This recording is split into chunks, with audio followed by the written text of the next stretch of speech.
오늘 큐티 하셨어요? 우리 함께 큐티 합시다. 말씀을 함께 봅니다. 큐티한 남자. 큐티한 남자, 오랜만에 인사를 드립니다. 사역지를 옮기고 또 처소를 옮기는 과정에서 또 여러가지 사역이 이렇게 스케줄이 바빠서 촬영을 하지 못했었습니다. 묵상은 하고 설교는 써왔지만 어떻게 촬영을 할 수 있는 시간이 허락되지 않았어요. 지금 8개 도시에서 세미나를 다니고 있어서 새벽에 이제 출발하고 저녁 늦게 돌아오는 일들이 반복되면서 촬영을 하지 못하는 일이 있었는데요. 그래도 이제 시간 나는 대로 묵상한 것들을 가지고 여러분과 새벽에 강단을 쌓으면서 또 촬영에 임할 수 있도록 새로운 환경에서, 새로운 시스템에서 좋은 설교들이 또 여러분들에게 좋은 내용들이 잘 전달될 수 있도록 노력하도록 하겠습니다. 큐티한 남자 시작하도록 하겠습니다. 오늘 큐티한 남자의 본문은 요한복음 5장 1절에서 9절 말씀이고요. 베데스다 병자의 변화 모습, 그것을 가지고 죄인이 어떻게 변화되는가에 대한 내용을 함께 살펴보도록 하겠습니다. 오직 예수님, 예수 그리스도의 은혜와 평강이 있을지어다. 성삼일체 하나님께 감사와 경배와 영광을 올려드립니다. 오늘도 예수님을 전합니다. 말씀을 받겠습니다. 베데스다는 은혜의 집이라고 그런 뜻을 가진 저수지죠. 성경에 보면 그 베데스다 연못에 천사가 내려와서 한번 물을 이렇게 휘젓는데 아마 물이 이렇게 용소름 쳤었나봐요. 그때 제일 먼저 몸을 담그는 사람이 치료를 받는다는, 어떤 병이든 치료받는다는 그런 전설이, 그런 믿음이 있었던 곳입니다. 38년 된 병자가 그곳에 누워 있으면서 그 모습들을 지켜봤습니다. 38년 동안 그곳에 누워 있었다는 것은 베데스다 연못에서 그 전설에 대한 실제를 봤다는 거예요. 어떤 효력을 느꼈을 것이고 나도 그렇게 병이 낫고 싶다라는 소망이 있었을 것입니다. 베데스다 근처에는 병원 역할을 하는 신전이 있었다고 해요. 어느 정도 치유의 성분이 있었을 것이고 38년 동안 병자가 누워있으면서 여러 가지 모습들을 보면서 그 중에는 치유의 기적을, 치유의 모습을 보았을 가능성이 농후합니다. 그렇지 않다면 38년 동안 거기에 누워있을 이유가 없습니다. 38년 동안 누워있다는 것은 거의 평생, 긴 시간 동안 그곳에 있었다는 것이죠. 거기에 묶여있는 거죠. 모든 생활이 묶여있고 아무것도 할 수 없는 상태를 보여줍니다. 탈주가 없이 38년 동안 평생을 보낸 병자의 모습을 통해서 우리의 모습을 보길 원합니다. 우리가 어떠한 죄에 또한 사슬에 묶여있는 상태라면 아무것도 할 수 없이 그곳에 묶여서 허망한 인생을 살고 있는 죄인의 모습을 38년 된 병자를 통해서 예수님은, 하나님은, 성령님은 우리에게 보여주고 있는 것입니다. 베데스다 병자의 변화 모습을 통해서 죄인의 변화 모습을 함께 살펴보기를 원합니다. 첫 번째 모습은 누워서 물의 움직임을 기다림. 그것은 바로 허망한 기대로 죄에 짓눌려 있다라고 볼 수 있습니다. 3절 말씀을 보면 사람들이 누워 물의 움직임을 기다리라니 라고 기록되어 있습니다. 모두가 누워서 물의 움직임만 바라보고 있는 겁니다. 여기에 누워는 카타케이마이라고 해서 들어눕다, 기대다 라는 뜻이죠. 그냥 누워서 허망한 일에 대해서 기대하며 무기력하게 누워있는 모습입니다. 죄 안에서 모든 삶이 허망한 기대로 짓눌려 있는 삶의 모습을 볼 수가 있습니다.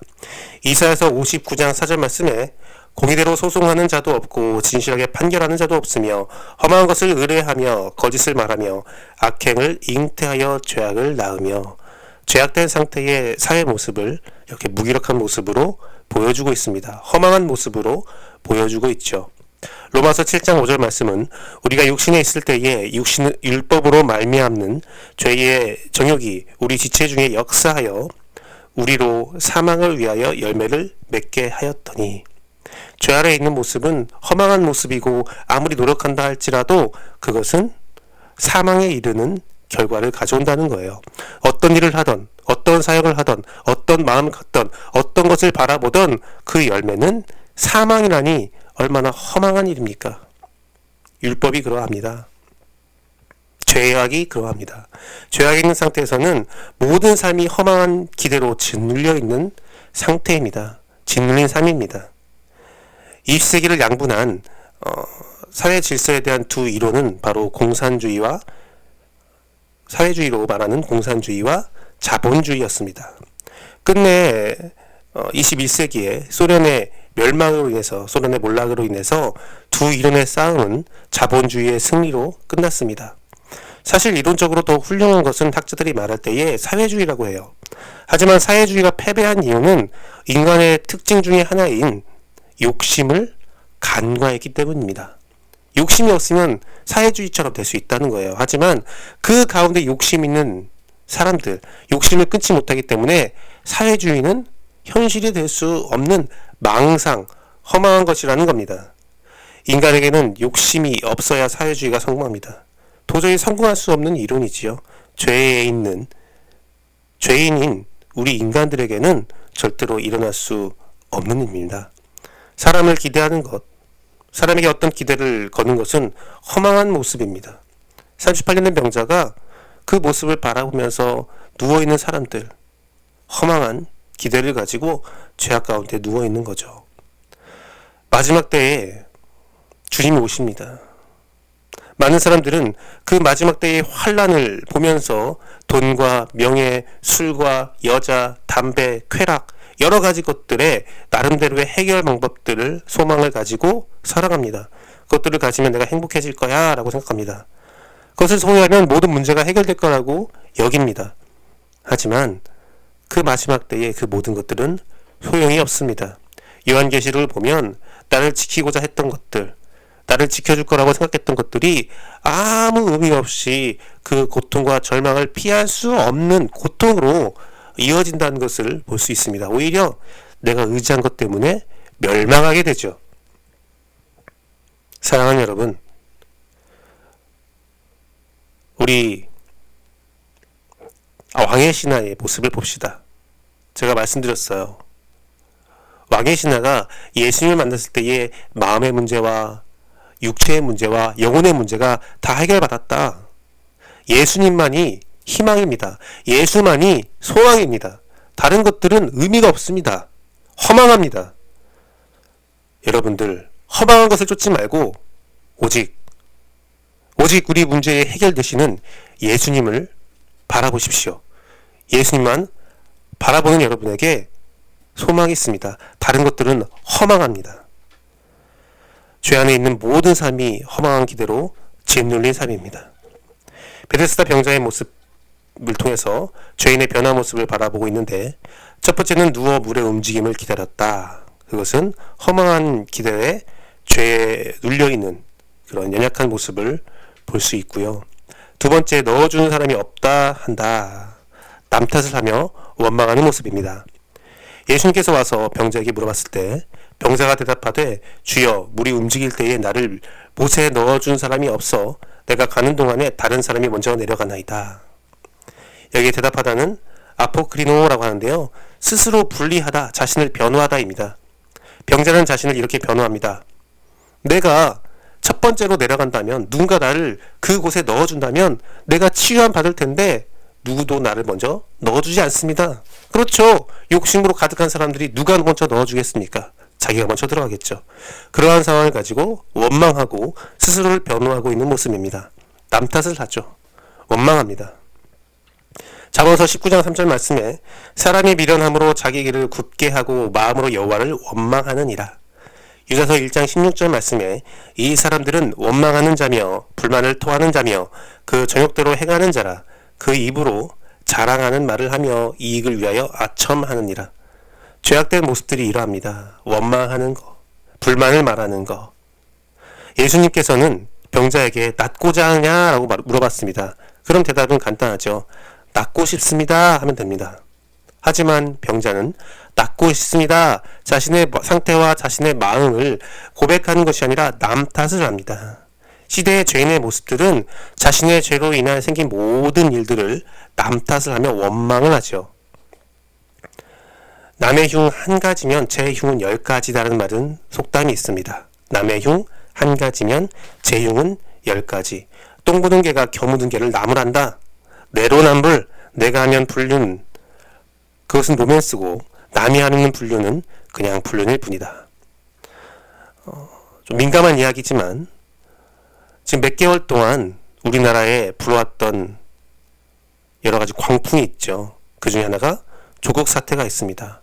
표창장, 딸의 표창장에서 시작된 국가적 혼란 상태를 지나가고 있는데요. 많은 모든 문제가 해결된 건 아니지만 진정되는 사태가 있습니다. 형국이 있는데요. 사태에 불을 처음에 붙인 사람은 최성해 총장이죠. 근데 그 사람은 학력 위조, 허위학이라는 사실이 드러났습니다. 사태를 부추긴 또 야당의 대표 인사 중에 하나인 한 국회의원 아들은 서울대 실험실과 그 사용 특혜가 있고요. 포스터 의혹이 있고 국정 문제가 불거지고 있어요. 사태를 지금까지 이끌어온 언론과 검찰은 뚜렷한 선거나 증거를 찾지 못했어요. 엄청난 조사를 했지만 끝내 법원에 기소한 그런 내용들은 뚜렷한 증거들이 나오고 있지 않죠. 그런 사태가 일어날 때 많은 사람들이 비난했어요. 많은 유튜버들과 개인적으로 비난하는 사람들이 있었습니다. 하지만 누구 하나 사과하는 사람이 없어요. 남 탓과 원망의 대한민국이죠. 국가의 혼란을 가져왔습니다. 조국이 나쁠 수도 있어요. 물론 조국 가족이 나쁜 행동을 했을 수 있습니다. 그것이 밝혀진다면 정말 처벌을 확실히 받아야죠. 하지만 그것들이 만약에 범죄 사실이 없다면, 소명되지 않는다면 이거에 대한 책임을 반드시 지어야 합니다. 실수는 누구나 할 수 있습니다. 하지만 자기를 돌아보며 회개하지 않는 자, 그 사람이 진짜 악입니다. 의인은 자신을 돌아보며 회개한다는 거예요. 여러분, 의인이니까 회개하는 겁니다. 죄인이니까 회개하지 않는 거예요. 바로 죄인이기 때문에 남을 원망하는 겁니다. 죄인은 항상 남을 탓하고 원망합니다. 그것이 바로 우리의 모습이라는 겁니다. 베데스다 병자의 변화 모습을 통해서 죄인의 변화 모습을 바라보고 있는데요. 첫 번째는 누워 물의 움직임을 기다렸던 것, 그것은 바로 허망한 기대로 죄에 질려 있는 모습이고, 넣어준 사람이 없다고 하는 것, 그것은 바로 남 탓을 하며 원망하는 모습입니다. 마지막으로 자리를 들고 걸어갔는데 그것은 바로 하나님, 예수님을 만나서 구원받아 자유함을 누린다는 뜻입니다. 8절 말씀에 예수께서 이르시되 일어나 내 자리를 들고 걸어가라 하시니 그 사람이 곧 나와서 자리를 들고 걸어가니라. 이날은 안식일이니 라고 기록되어 있습니다. 여기서 걸어가니라는 페리파테오인데요. 돌아다니다, 걷다, 행하다 라는 의미가 있습니다. 예수님 말씀을 그대로 행하게 된 것입니다. 예수님 말씀을 그대로 행하면서 자유함을 얻게 된 겁니다. 병이 낫게 된 겁니다. 예수님을 만나면 구원받아서 어떤 문제에서든 자유함을 누릴 수 있습니다. 갈라디아서 5장 1절 말씀에 그리스도께서 우리를 자유롭게 하려고 자유를 주셨으니 그러므로 굳건하게 서서 다시는 종의 멍에를 매지 말라. 고린도후서 3장 17절 말씀에 주는 영이시니 주의 영이 계신 곳에 자유가 있느니라. 누가복음 4장 18절 말씀에 주의 성령이 내게 임하셨으니 이는 가난한 자에게 복음을 전하게 하시려고 내게 기름을 부으시고 나를 보내사 포로된 자에게 자유를, 눈먼 자에게 다시 보게 함을 전파하며 눌린 자를 자유롭게 하고 라고 기록되어 있습니다. 주님의 사역 자체가 우리의 모든 문제에서 자유함을 주기 위한 사역입니다. 예수님의 사역은 우리에게 해결을 주는 사역입니다. 죄에서, 사망에서, 각종 문제에서 우리에게 자유함을 주십니다. 주님은 우리를 자유하게 하러 오셨습니다. 우리가 평생을 죄 안에 눌려 살면서 허망한 것을 바라보며 살아갈 때에, 우리가 평생을 남 탓을 하면서 우리의 인생을 허비하며 살아갈 때에 주님은 우리에게 참 자유를 주시고 문제를 해결하십니다. 예수님을 만나면, 하나님을 만나면 우리는 구원받아 자유함을 누릴 수 있게 됩니다. 이란이 미국을 미워하는 이유가 있습니다. 과거 1950년 이란에서 자원의 이익을 민중들과 국가에서 나누면서 경제와 민주주의가 꽃피우할 때에 하나의 이권, 석유의 이권 때문에 미국 CIA가 비밀 공작을 펼쳤고 정권을 와해시키며 팔레비 왕조의 독재가 시작되었다고 합니다. 이후에 팔레비 왕조가 몰락되고 지금에 이르렀는데 지금은 종교의 독재 상태가 되었죠. 자유를 얻을 수 있었던 이란에 미국을 통해서 독재가 계속 반복되니까 이란 사람들 마음속에는 미국을 미워하는 마음이 잠재되어 있대요. 원망하는 마음이 축적되어 있다는 겁니다. 자유를 빼앗긴 사람의 고통은 말로 표현할 수 없고 해결되지 않는 겁니다. 우리가 일본을 그렇게 미워하는 이유가 무엇입니까? 그런 감정성 있는 이유가 무엇입니까? 우리의 자유와 주권을 빼앗았기 때문입니다. 자유는 매우 소중한 가치입니다. 하지만 죄인은 자유하지 못합니다. 스스로 구원할 수 없고 허망한 상태가 바로 죄인입니다. 그런데 아이러니하게 나의 모든 자유를 빼앗은 죄는 왜 이렇게 관대하시죠? 우리의 자유를 빼앗은 죄는 우리는 분노해야 되고 우리는 그 죄를 미워해야 합니다. 우리를 현혹시킨, 우리에게 비밀 공작을 한 사단, 그 사단 세력에 우리는 단호해야 되고 우리는 그 사단 세력을 미워해야 돼요. 하지만 우리는 죄를 사랑하고 사단을 따라갑니다. 공중원세 잡은 자들을 따라가며 내 삶을 허망한 곳에 내어 맡깁니다. 잘못된 거죠. 그건 자유함을 모르기 때문입니다. 38년 된 병자가 베데스다 연못에서 모든 자유를 빼앗기고 그 베데스다 연못에 의지하며 살아가는 것, 그 욕심과 탐욕에 살아가는 것, 그것이 우리의 삶의 상태와 똑같다는 겁니다. 그런데요, 베데스다 연못에 그 병자가 예수님을 만났을 때에 자기를 얽매는 모든 삶에서 자유할 수 있었습니다. 그날이 바로 안식일이었어요. 그는 참된 안식을 누리게 된 것입니다. 우리가 죄에서 자유할 때, 우리가 예수 그리스도를 만날 때, 예수님을 만나서 구원을 얻고 자유함을 얻을 때 우리에게 비로소 안식일이 찾아오는 겁니다. 여러분, 우리의 삶이 안식하길 원하십니까? 그러면 예수님을 만나십시오. 예수님을 만나야 합니다. 예수님을 만나야 우리의 삶에 안식이 있습니다. 참된 구원이 있습니다. 참된 자유가 있습니다. 죄를 벗어나십시오. 죄를 미워하십시오. 사단을 물리치십시오. 그래야 우리에게 참된 안식이 있습니다. 베데스다 병자의 변화 모습을 통해서 죄인의 변화 모습을 살펴봤는데요. 첫 번째는 누워서 물의 움직임을 기다렸다. 허망한 기대로 죄에 짓눌려 있는 삶을 의미합니다. 넣어준 사람이 없다고 한다. 그것은 남 탓을 하며 원망하는 모습을 의미합니다. 우리의 삶이 과거에 그랬습니다. 허망한 것을 기대하였고 그것이 이루어지지 않자 남 탓을 하면서 원망하는 삶을 살았습니다. 하지만 마지막으로 자리를 들고 걸어갔다. 하나님 예수님을 만나서 구원받아 자유함을 누리는 상태, 우리는 그러한 상태가 되어야 합니다. 죄인된 모습을 벗어버리고 오늘 예수 그리스도를 만남으로 참된 자유를 얻는 여러분의 삶이 되기를 축복합니다. 아니, 여러분 오늘 예수님을 만나서 단호하게 죄를 벗어나 참된 자유함을 얻으십시오. 함께 기도하겠습니다.